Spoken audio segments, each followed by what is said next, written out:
What a great pleasure it is to be here. First of all, to express my deep gratitude to the President of Senegal and Chairman of the African Union, President Sall, for the inspiration he is giving by organizing this. And I want to very much thank Dr. Adesina for his kind invitation to this significant conference. We had a wonderful meeting in Dublin last year where we discussed the importance of Africa in the world. So I do repeat my deep gratitude to His Excellency, the President of the Republic of Senegal and Chairman of the African Union, President Macky Sall, and all of those who have spoken, and President Sall's inspiring, thought-provoking address, and what we have just heard, a call for action for Africa. Excellencies, Prime Ministers, distinguished guests, all protocols observed. I was honored to receive an invitation to be here with you at Dakar at the high-level summit on food. It is a topic of such importance, and one which carries emancipatory potential for the people of Africa. And I so pay tribute to all those who have attended and those who are going on, most importantly, to support its actions. It is my first time to visit this great country, the country of the poet and cultural theorist Leopold Senghor, first president of independent Senegal from 1960 to 1980, and rightly regarded as one of the most important African intellectuals of the 20th century. It was Senghor who remarked, "Africa is not an idea, it is a knot of realities." These are such realities, I believe, as can be shaped so that we may not only for Africans, but all of humanity, achieve sustainable and inclusive models of living cooperatively together.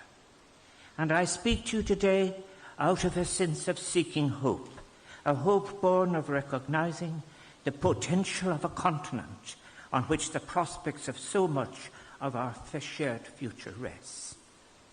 Today is Africa is the continent of the young, accounting for 20% of the young people of the world, a continent of over 1.4 billion people, constituting 17% of the world's human population. It is from Africa that we all came, and it is from Africa and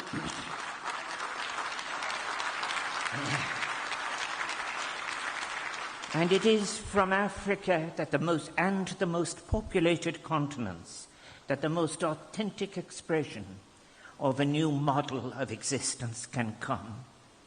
I believe may come, and it will, a new model of balanced social, economic and ecological practice that can connect with the diversity of people and circumstances as necessary. Adjusting what has failed, I suggest, is not an alternative, and the assumptions of what has failed must at least be critiqued if space is to be made for the alternatives we need. When I last spoke to the United Nations Commission for Africa in 2014, I did so having just viewed Australopithecus afarensis, also called Dinknesh, the wondrous one, in her Ethiopian homeland, better known to many as Lucy. This female skeleton, estimated to have lived 3.2 million years ago, a discovery made by Donald Johnson in 1974, as suggested, symbolized the overdue debunking of the pseudoscience of 19th century European racial anthropologists and white supremacists. It changed forever scientific understanding of our human origins. For science and its tools can be and have been misused. In the 19th century, an appalling colonial use and misuse of the valuable tool that anthropology constituted suggested that certain people were inferior, had practices that were at best evidencing backwardness. This, of course, was practiced as a rationalization of empire. That erroneous understanding and domination of cultures that was promoted by such colonialists perhaps explains why the tool of anthropology in later times after independence became somewhat lost because of its associations. And that, I think, was a great pity, because anthropology and field studies, when applied correctly, constitute a tool of utmost value. Today in Africa, there are excellent fieldworks underway on land issues, gender, food security, and the balancing of work and food provision being conducted by African researchers in cooperation with scholars such as Professor William Moseley and Dr. Patrick Carmody. I agree with Sanko Mutu in his arguments that there were in the previous Enlightenment some great thinkers such as Diderot and Kant and Herder who sought to enable that era's anti-imperialists to defend the freedom of non-European peoples to order their own societies. I contend that such arguments could be re-invoked in our current circumstances, so that we may invoke a new and emancipatory spirit of African enlightenment, thinking, one that interweaves commitments to universal moral principles and incommensurable ways of life, one that links the concept of a shared human nature with the idea that humans are not only fundamentally diverse, but are capable of cooperation, are capable of agreeing to move on from what are insufficient, even disabling assumptions as to what constitutes just and sustainable forms of international economy. An African enlightenment that will bring into being a new model of connection between ecology, economy, and society. Such an intellectual temperament can, now in this century, broaden our own perspectives about justice, human rights, and the relationship between converging shared universal values and diversity. These field studies now underway, if used correctly, can renegotiate the broken contract with nature, recognize the vulnerability of women labouring in the fields without security. It can provide valuable insights, be utilised as informing policy, serve as an alternative to some of the dominant international discourse, and not just as it relates to Africa. The findings of the new African field studies, if allowed space in the discourse, can help retool multilateral institutions as they listen to the voices from the most populated continents. It is from such voices that our best prospects globally will come. Most of all, these field studies can read people economics, respectfully hear of essential needs, offer responses that are appropriately respectful of what is received wisdom, what is complex, and what is local. And I suggest that as tool and method, these anthropological studies carried out by African women and men have the capacity to assist with the necessary transformation of globalization, the necessary response to climate change, the promotion of sustainable development in an appropriate and inclusive way, enabling the best instincts of sufficiency to be privileged over unrestrained greed, any appeal to extreme individualism over collective welfare. A new economics is being defined. It is emerging. It is there among the publics, but it is not in the multilateral institutions. It is one that is drawing from evidence empirically from the base and the experience of society. It is an economics that seeks connection with societies in all their vulnerabilities and capacities through ecological and social movements. I believe that all of this can enable an African contribution to a new enlightenment, one that has so much in common with the best of the socially based scholarship that is now underway emanating from South America. This new approach in scholarship and ideas It is there in the new work dealing with issues of extensive land purchases, the insecurity of women producers, the incalculable importance of having proper policies in relation to land. A new focus is required, I suggest, for the journey we all must now undertake, one that goes beyond any narrow focus on limited empiricism towards a broader intellectual consideration. And that journey will require that colonizing nations of the past be willing to reflect critically on their past actions. It is necessary, as part of a clearing of the ground, to remove the ability of past actions to disable either the present actions that are necessary or future valuable initiatives. It is necessary to renounce old extractive imperial models, some of which linger on today in the form of excessively capitalized productionist models of agronomy. This is a task, frankly, to which there has been insufficient energy demonstrated by such nations, and everybody loses from such unwillingness. It is my suggestion that we need an African new departure that deals with African realities, such an approach that offers the security that a complete dependency on the international food value chain can never offer. There are specific issues that must be addressed now, all of which have consequences for food security in the long term. At the top of our mutual agenda, I humbly suggest, must be securing the positive role of women as landholders and as full participants in decisions in relation to food production, distribution and nutrition. It is on this great continent that we might perhaps see the playing out delivery of the fruition of our efforts at achieving United Nations Sustainable Development Goals, provide an adequate anticipation and response to climate change.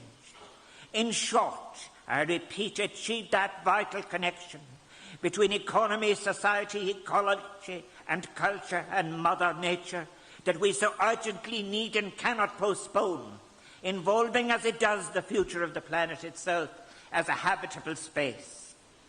The implementation of the outcome of the United Nations COP27, a new global climate pact, requires this new model of connection of which I speak: ecology, economics, social justice. It recognizes, too, the importance of climate adaptation.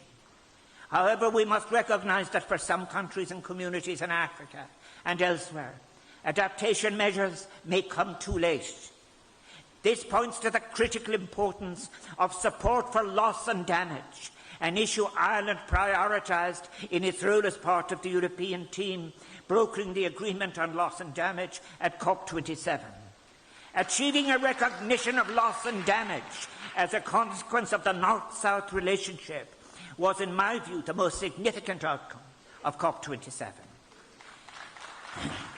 To bring new models that can serve the diversity of our needs in sufficiency in a sustainable way requires a recognition of the flawed assumptions upon which our current model was based.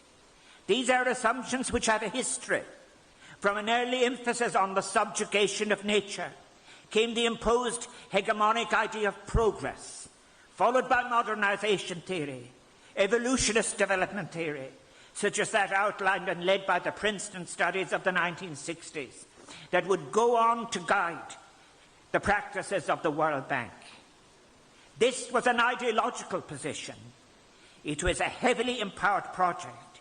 Postgraduates such as myself were invited in the 60s, in our welcome postgraduate opportunities, to study the backwardness of our people and the factors that inhibited their modernity. Orlando Foles-Bode has written of this in a way which I cannot better. But what a price we have paid for ideologically laden modernization-influenced development theory, with its inherent bias against indigenous practices and local cultural agency. All actions that brought us to this point were undertaken within the prism of what was suggested was a rationality that Europeans were seen to have originated wrongly or achieved in policy, and others perceived as lacking. This movement generated in the social sciences a form of structural functionalism that would be epitomized in the policies and the justifying reports of the World Bank and other multilateral agencies, whose policies, in the limited singularity of their vision, in their disconnect with indigenous culture, would have so many disastrous effects on African experience and indeed on our burning planet. Our broken connection with nature, then, is not any accident.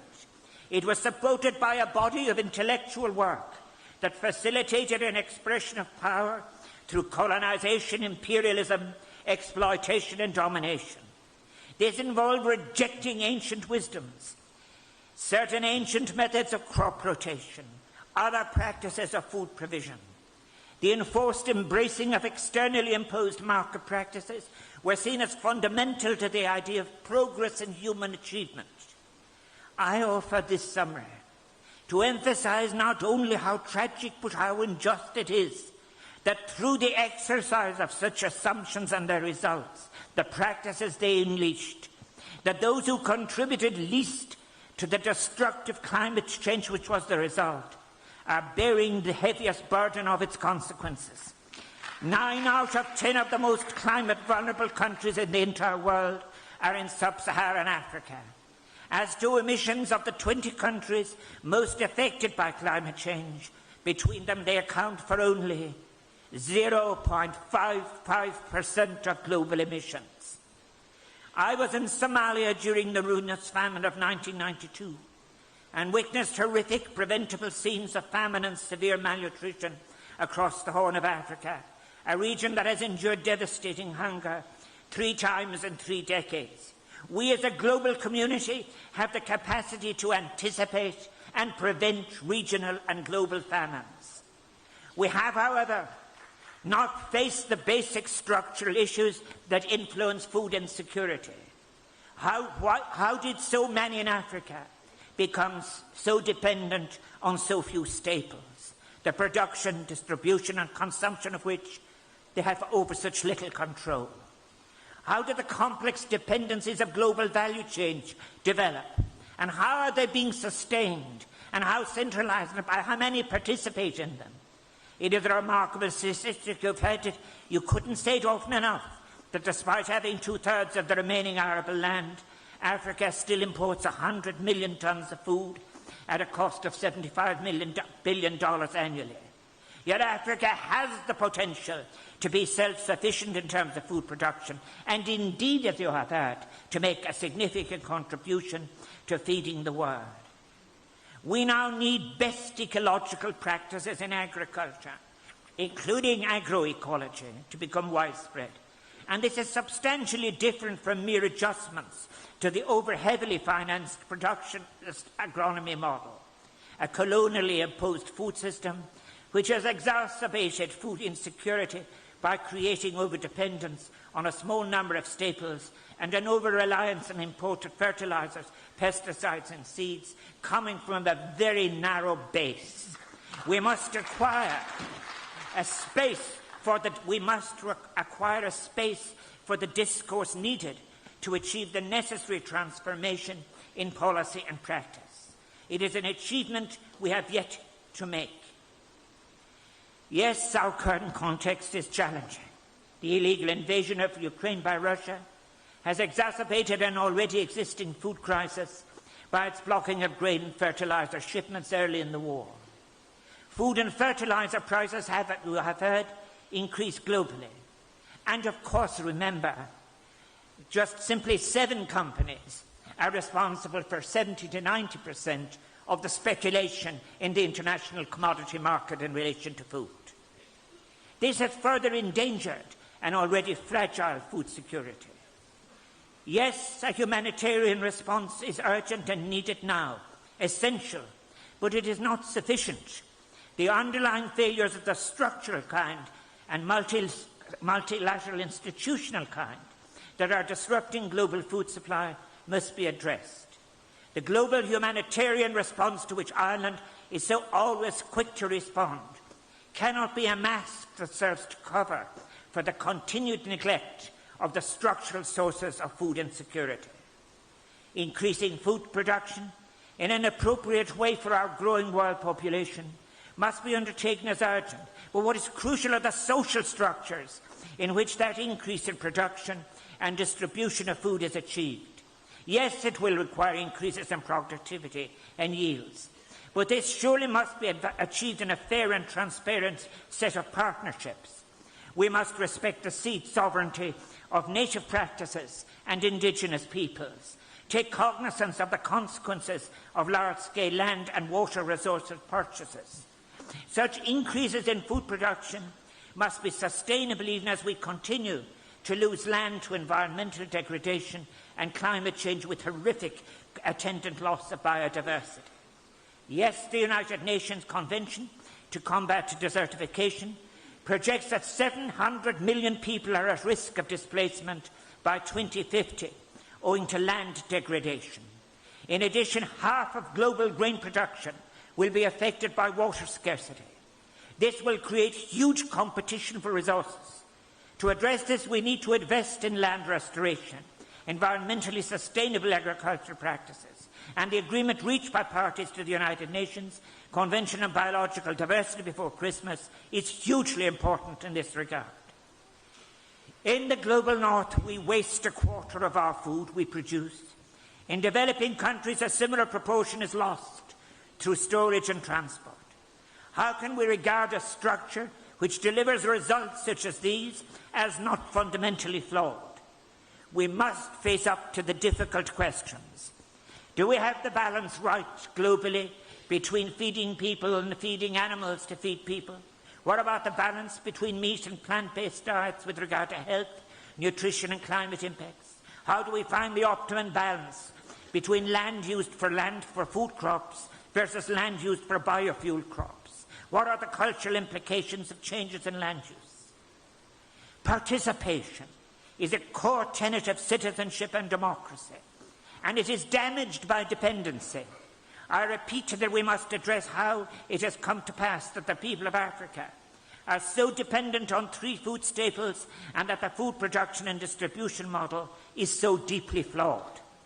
A range of staples high in nutrition can be produced in the regions where they are needed and end the practice of long, hazardous transport routes and supplier monopolies.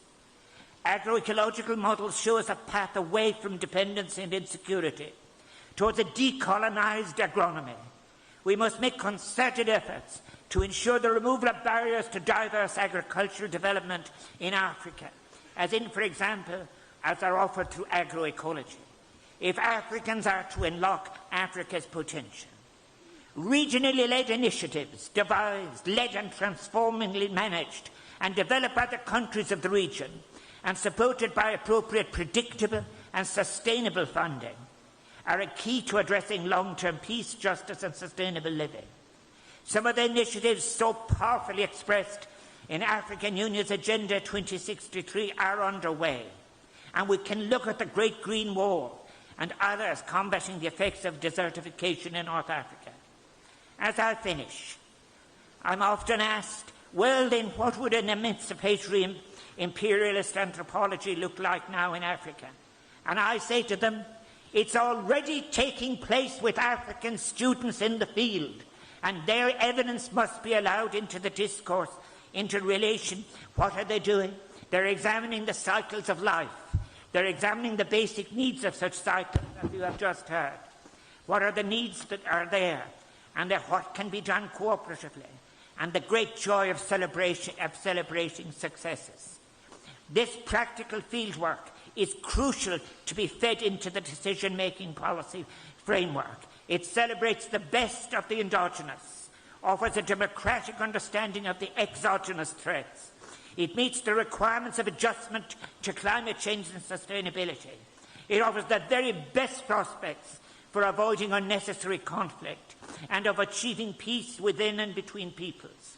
Its presence in the policy discourse is essential. Let us endeavour together then in our diverse world, beginning again in Africa, seek to build such a cooperative, caring, non-exploitative global civilization. Let us make this century Africa century, one which will see the continent become not only free from hunger, a shared continent in a global family, one based on the firm foundations of respect for each nation's own institutions, traditions, innovations, experiences, and wisdoms, founded on a recognition of the solidarity that binds us together as humans and an acknowledgement of the responsibility we share for our vulnerable planet, for Mother Nature, and the fundamental dignity of all those who dwell in it. Jaraja.